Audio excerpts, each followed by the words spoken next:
Yes, Copenhagen's about a meeting that actually occurred in the Second World War in 1941 between Niels Bohr, the great Danish physicist, and Werner Heisenberg, the great German physicist.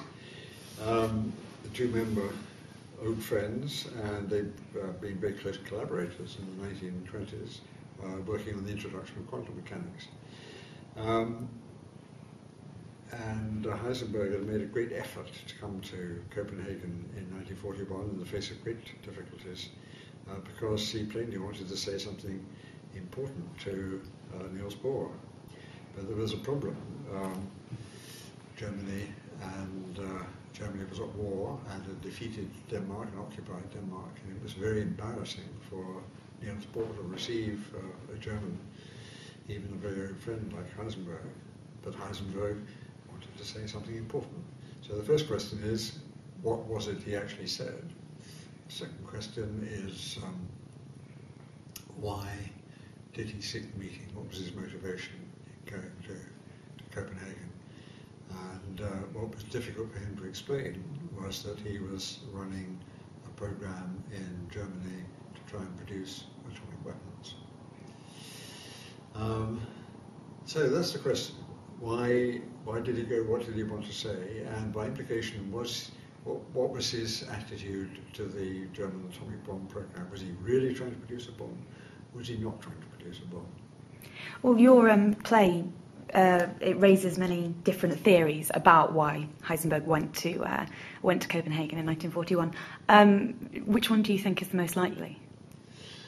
I think the most likely is not one that's actually mentioned in the play, but at the Heisenberg centenary, long after the play had been done, a physicist called Peter Dürr, who had worked with Heisenberg after the war for many years and knew him extremely well, said he said that Heisenberg went through that conversation again and again and again, trying to think where it had gone wrong. And he, Peter Dürr, thought that Heisenberg had simply wanted to have a chat with Niels Bohr.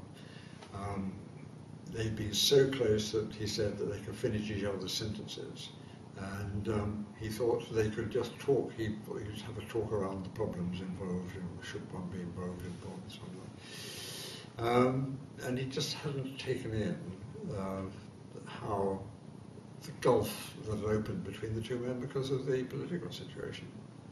But I think that does sound very likely to me. When something worries you, when you're wondering whether you should be doing what you're doing, and you want to talk to somebody about it, there's not a specific thing you want to say, and there's not a specific piece of advice you want to hear. You want to hear what's going to come out of your own mouth or something. You want to hear what you say when you present the problem. It's one of the essential ways you have of discovering how the solution to it.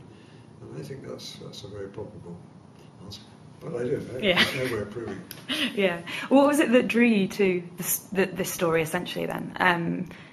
Did you have any previous grounding or knowledge or desire to know more about physics? Or was it more about the drama of the story itself? I know absolutely nothing at all about physics. I don't know anything about science, I'm afraid. But I studied philosophy. And if you study philosophy, you can't help but come across some of the basic ideas of quantum mechanics because they're philosophically so peculiar.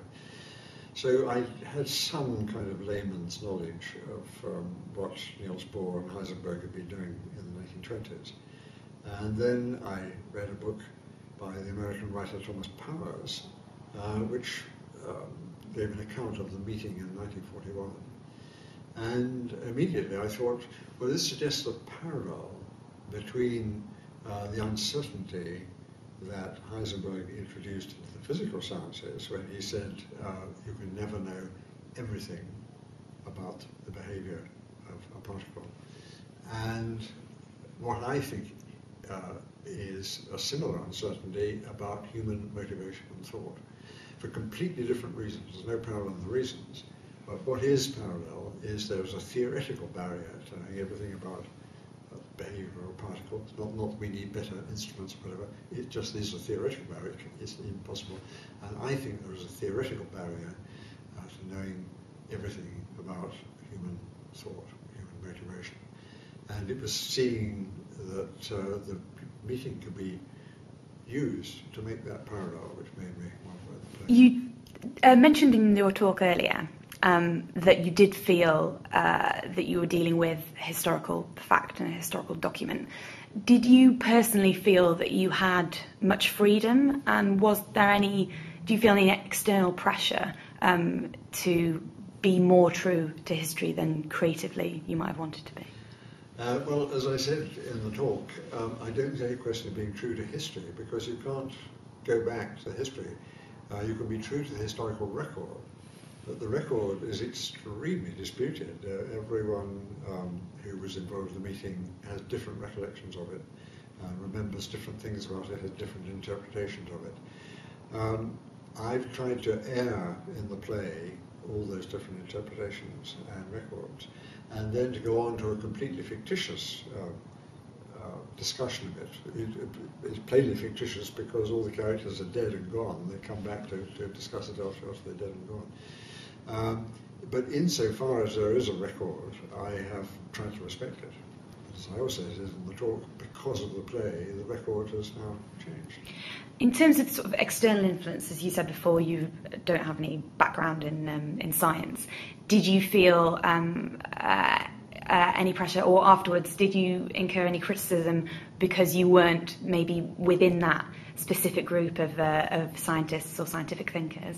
You were coming from the outside. I found it extremely difficult to find out enough about nuclear physics to explain what was at issue in the play. Something has to be explained, because it's a quite subtle point as to why everyone on both sides at the beginning of the war thought nuclear weapons were not a possibility, and why the probabilities began to change. And you need to explain quite a lot of the physics to make that point.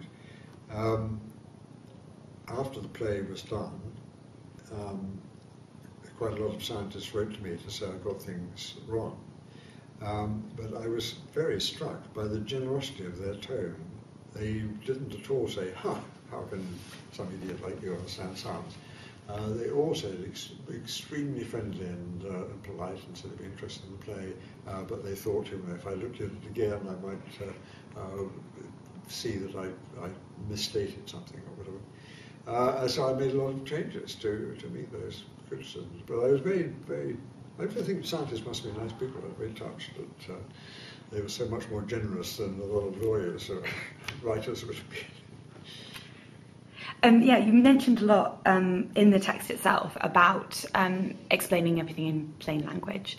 And I was wondering about the character of Marguerite, and obviously you could have theoretically admitted her and just had it be a conversation between scientist to scientist. And I was wondering why you thought it was important to include her.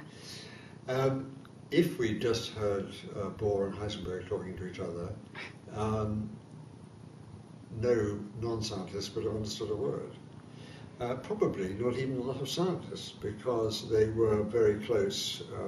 They developed their own shorthand. When people are very close, they don't explain everything fully to each other. They just allude to this common experience. So Margareta is there because Niels Bohr believed that science should be done to be explicable to other people. So she is the focus, the pivot around which they turn. They agree that they've got to make everything plain. I mean, they can't make things plain to each other, but they've got to make things plain to Margareta. So they've got to put it in plain language. And there are quite a few references throughout the text as well to scientists' role outside of academia. You reference, I think it's Bohr as the Pope. I think referred to as the Pope, and Einstein as God, and obviously they're heavily involved in the politics of the day. Do you think that scientists today have an obligation to act and function in the world outside of academia, as any sort of influence on the heads of state or anything like that? Well, scientists have the same responsibilities as everybody else to make the democratic process work. as the question often becomes more crucial for scientists, I suppose, because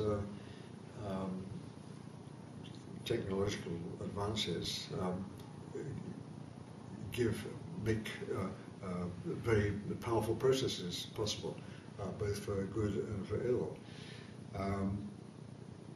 But as Niels Bohr says to Heisenberg in the play, which he did actually say to Heisenberg, in wartime, everyone finds themselves working for their own country, and that's natural and inevitable. The problem, of course, with Heisenberg is that Nazi Germany was such a particularly repulsive regime.